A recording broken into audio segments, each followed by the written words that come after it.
সুপ্রিয় দর্শক, আপনাদের প্রীতি ও শুভেচ্ছা জানিয়ে শুরু করছি প্রথম বাংলাদেশ টেলিভিশন কলেজ বিতর্ক প্রতিযোগিতার দ্বিতীয় রাউন্ডের আজকের অনুষ্ঠান। সাথে আছি আমি মিপা বিশ্বাস। যে বিষয়টি নিয়ে আজ দুটো দলের মধ্যে বিতর্ক প্রতিযোগিতা অনুষ্ঠিত হবে তা হচ্ছে বৃদ্ধ পিতামাতার প্রতি দায়িত্ব পালনে অবহেলার মূল কারণ সন্তানের মানসিকতা। বিষয়ের পক্ষে বলবে পাবনা ক্যাডেট কলেজ, বিষয়ের বিপক্ষে বলবে Majid Zarina foundation school and college, Shariatpur. প্রিয় দর্শক, আমরা পরিচয় করিয়ে দিচ্ছি আজকের বিতার্কিকদের সাথে। পক্ষ দল পাবনা ক্যাডেট কলেজের বিতার্কিকরা হলেন ক্যাডেট রাব্বি, ক্যাডেট রাকিব ও তাদের দলনেতা ক্যাডেট আকিব। বিপক্ষ দল Majid Zarina foundation school and college, শরীয়তপুরের বিতার্কিকরা হলেন দেওয়ান ফারিয়া তাসনিম, হৃদিতা রহমান ও তাদের দলনেতা সাবরিনা জাহান শোভা। এবারে আমরা পরিচিত হব আজকের বিতর্ক প্রতিযোগিতার বিজ্ঞ বিচারক প্যানেলের সাথে। আমাদের মাঝে উপস্থিত হয়েছেন প্রকৌশলী আনোয়ার পারভেজ শেফিন, জাতীয় টেলিভিশন বিতর্ক প্রতিযোগিতায় চ্যাম্পিয়ন দলের দলনেতা ও ফাইনালের শ্রেষ্ঠ বিতার্কিক। অধ্যাপক ডক্টর সঞ্জিদা ফারহানা, চেয়ারম্যান নৃবিজ্ঞান বিভাগ, জগন্নাথ বিশ্ববিদ্যালয়। আমাদের মাঝে আরও উপস্থিত হয়েছেন রফিকুল ইসলাম শিকদার, ব্যাংকার এবং ঢাকা বিশ্ববিদ্যালয়ের কবি জসিমউদ্দিন হল বিতর্ক দলের প্রাক্তন বিতার্কিক।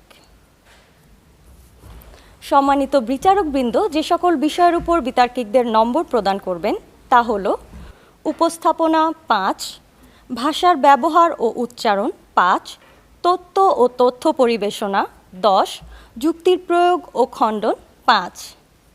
প্রিয় দর্শক, সবশেষে আমরা পরিচিত হব আজকের অনুষ্ঠানের সম্মানিত সভাপতির সাথে, যিনি সমগ্র অনুষ্ঠান পরিচালনা ও বিতর্কের ফলাফল প্রদান করবেন।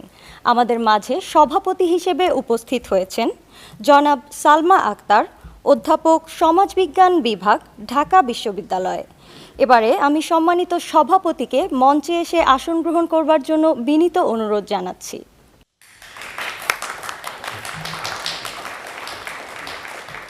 বিতর্ক অনুষ্ঠানটি শুরুর পূর্বে আসুন আজকের বিতর্ক প্রতিযোগিতার নিয়মগুলো সম্পর্কে সংক্ষেপে জেনে নেই।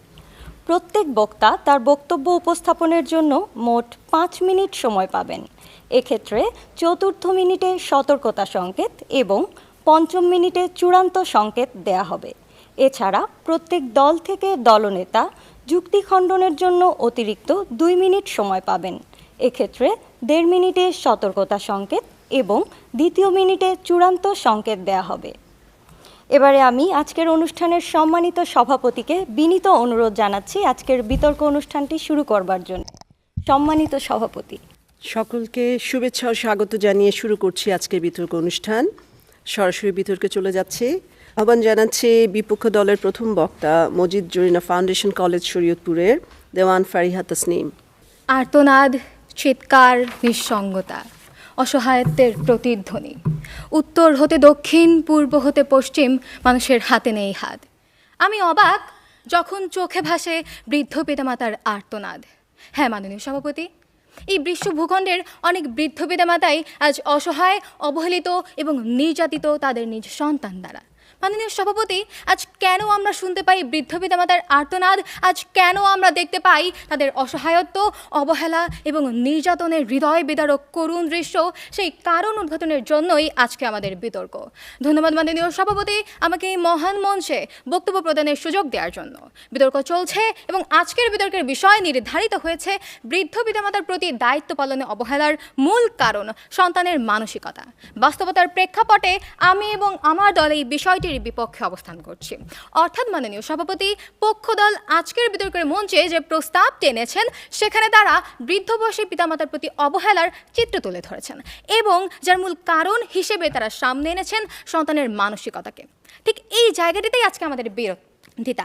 সেক্ষেত্রে আমরা বলছি সন্তানের মানসিকতা নয়, বরং সন্তানের সুশিক্ষার অভাবই বৃদ্ধ পিতামাতার প্রতি দায়িত্ব পালনে অবহেলার মূল কারণ। ইতোমধ্যে পক্ষ দলের প্রথম বক্তা তার নির্ধারিত বক্তব্য উপস্থাপন করেছেন। মাননীয় সভাপতি, আমি তার পুরো বক্তব্য মনোযোগ দিয়ে শুনলাম। তার উচিত ছিল এবং আমরাও প্রত্যাশা করেছিলাম তার বক্তব্যে তিনি আজকের প্রতিবদ্ধ বিষয়টির যথার্থ সংজ্ঞায়ন করবেন এবং তাদের দলীয় অবস্থান সুস্পষ্টভাবে ব্যাখ্যা করে যাবেন। কিন্তু মাননীয় সভাপতি, অতি প্রত্যাশায় আমরা হতাশ হয়েছি। তিনি তার দলীয় অবস্থানের সুবিধা নেওয়ার জন্য আজকে অসম্পূর্ণ সংজ্ঞায়ন করেছেন, যা আজকের বিতর্কের মঞ্চে তাদের দলীয় অবস্থানের সাথে মারাত্মকভাবে অসঙ্গতিপূর্ণ বিধায় বিপক্ষ দলের হয়েও সেই অসঙ্গতিপূর্ণ অংশগুলো পুনরায় সংজ্ঞায়ন করছে। এক্ষেত্রে সন্তানের মানসিকতা বলতে আমরা বোঝাচ্ছি তার ব্যক্তিগত ধ্যান ধারণাকে, যা সম্পূর্ণভাবে নিছক একটি আপেক্ষিক বিষয়, এবং মূল কারণ বলতে আমরা বোঝাচ্ছি অনেকগুলো কারণের মধ্যে প্রধান কারণটিকে। এ পর্যায়ে পক্ষ দলের বিরোধিতায় আমাদের তুলে ধরা সন্তানের সুশিক্ষার অভাব বলতে আমরা বোঝাচ্ছি তার পারিবারিক এবং সামাজিক মূল্যবোধ, ধর্মীয় অনুশাসন এবং নৈতিক শিক্ষার অভাবকে। এ পর্যায়ে আমাদের দলীয় বিরোধিতার জায়গাটি দৃঢ়ভাবে প্রমাণের জন্য আমরা সুস্পষ্ট 4টি ক্ষেত্র উপস্থাপন করছি। ক্ষেত্রগুলো হলো পারিবারিক সুশিক্ষার অভাব, সন্তানের সামাজিকীকরণে ঘাটতি, ধর্মীয় মূল্যবোধের অভাব এবং অপসংস্কৃতির চর্চা। এই 4টি ক্ষেত্র সুস্পষ্ট তথ্য উপাত্ত যুক্তির মাধ্যমে আজকের বিতর্কের মঞ্চে আমরা প্রমাণ করে যাব সন্তানের মানসিকতা নয়, বরং সন্তানের সুশিক্ষার অভাবই বৃদ্ধ পিতামাতার প্রতি দায়িত্ব পালনে অবহেলার মূল কারণ। এ পর্যায়ে ব্যাখ্যা করছি প্রথম ক্ষেত্রটি। শুরুতেই পক্ষ দলের প্রথম বক্তার দৃষ্টি আকর্ষণ করছি। আপনি বলে গেলেন এমন একজন সন্তানের কথা যে কিনা মাদার্স ডেতে মায়ের সাথে সেলফি তোলে, ফেসবুকে পোস্ট করে এবং পরবর্তীতে সেই এবার মায়ের সাথে অসৎ আচরণ করে। আপনার প্রতি উত্তরে বলছি, লক্ষ্য করুন, মানসিকতা এমন একটি বিষয় যা নির্ভর করে একজন মানুষের পারিবারিক এবং সামাজিক অবকাঠামো, ধর্মীয় সুশিক্ষা এবং নৈতিকতার উপর। যখন এই বিষয়গুলোর প্রত্যক্ষ এবং পরোক্ষ অভাব পরিলক্ষিত হয়, ঠিক তখনই সন্তানদের দ্বারা বৃদ্ধ পিতামাতারা অবহেলিত হন। আর সেক্ষেত্রে আপনারা এই মূল কারণ হিসেবে আপনার মানসিকতাকেই দেখিয়ে গেছেন। মানে সভাপতি, লক্ষ্য করুন, একটু অতীতের দিকে নজর দিই, যেখানে একটি শক্তিশালী সামাজিক কাঠামোয় পরিবারের প্রতিটি সদস্য ছিল একই বৃন্তে সজ্জিত ফুলের পাপড়ির মতো, যেখানে পিতামাতাকে কেন্দ্র করে আবর্তিত হতো সন্তানের জীবনচক্র। অথচ মাননীয় সভাপতি, হতাশার চিত্র ঠিক তখনই দেখা যায় যখন এই পারিবারিক মিলবন্ধনের অভাবেই অমাবস্যার মতো অন্ধকার নেমে আসে বৃদ্ধ পিতামাতার জীবনে। মাননীয় সভাপতি, পারিবারিক সুশিক্ষা এবং মিলবন্ধনের এই প্রকট অভাবের কারণেই সন্তানরা বৃদ্ধ পিতামাতার প্রতি দায়িত্ব পালনে অবহেলা করে। মাননীয় সভাপতি, এ পর্যায়ে একটি তথ্যচিত্রে নজর দিই। ফ্যামিলি ফর লাইফ শিরোনামে ব্র্যাক কর্তৃক পরিচালিত একটি পরিসংখ্যানে উঠে এসেছে বর্তমানে বাংলাদেশের 28% পরিবার হচ্ছে যৌথ পরিবার এবং 72% পরিবার হচ্ছে একক পরিবার। নগরায়ন, কর্মসংস্থানের যোগান এবং সামাজিক বিলাসিতার প্রভাবে ধীরে ধীরে এই একক পরিবারের সংখ্যার হার বহুলাংশে বেড়েই চলেছে।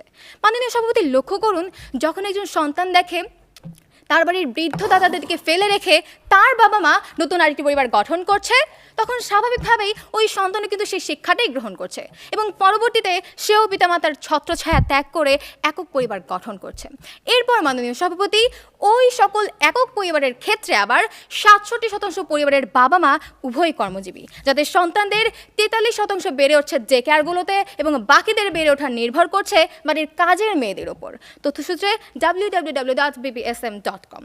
মাননীয় সভাপতি, লক্ষ্য করুন, যখন একজন সন্তান জন্মের পর তার পিতামাতাকে আপন করে কাছে পায় না, যখন একটি পরিবারে প্রতিটি সদস্যের মাঝে পারিবারিক মিলবন্ধনে সুশিক্ষা প্রসারিত হয় না, যখন তাদের মাঝে কোনো রকম কোনো দায়বদ্ধতা কাজ করে না, ঠিক তখন সন্তানের মানসিকতা তো অনেক দূরের একটি বিষয়।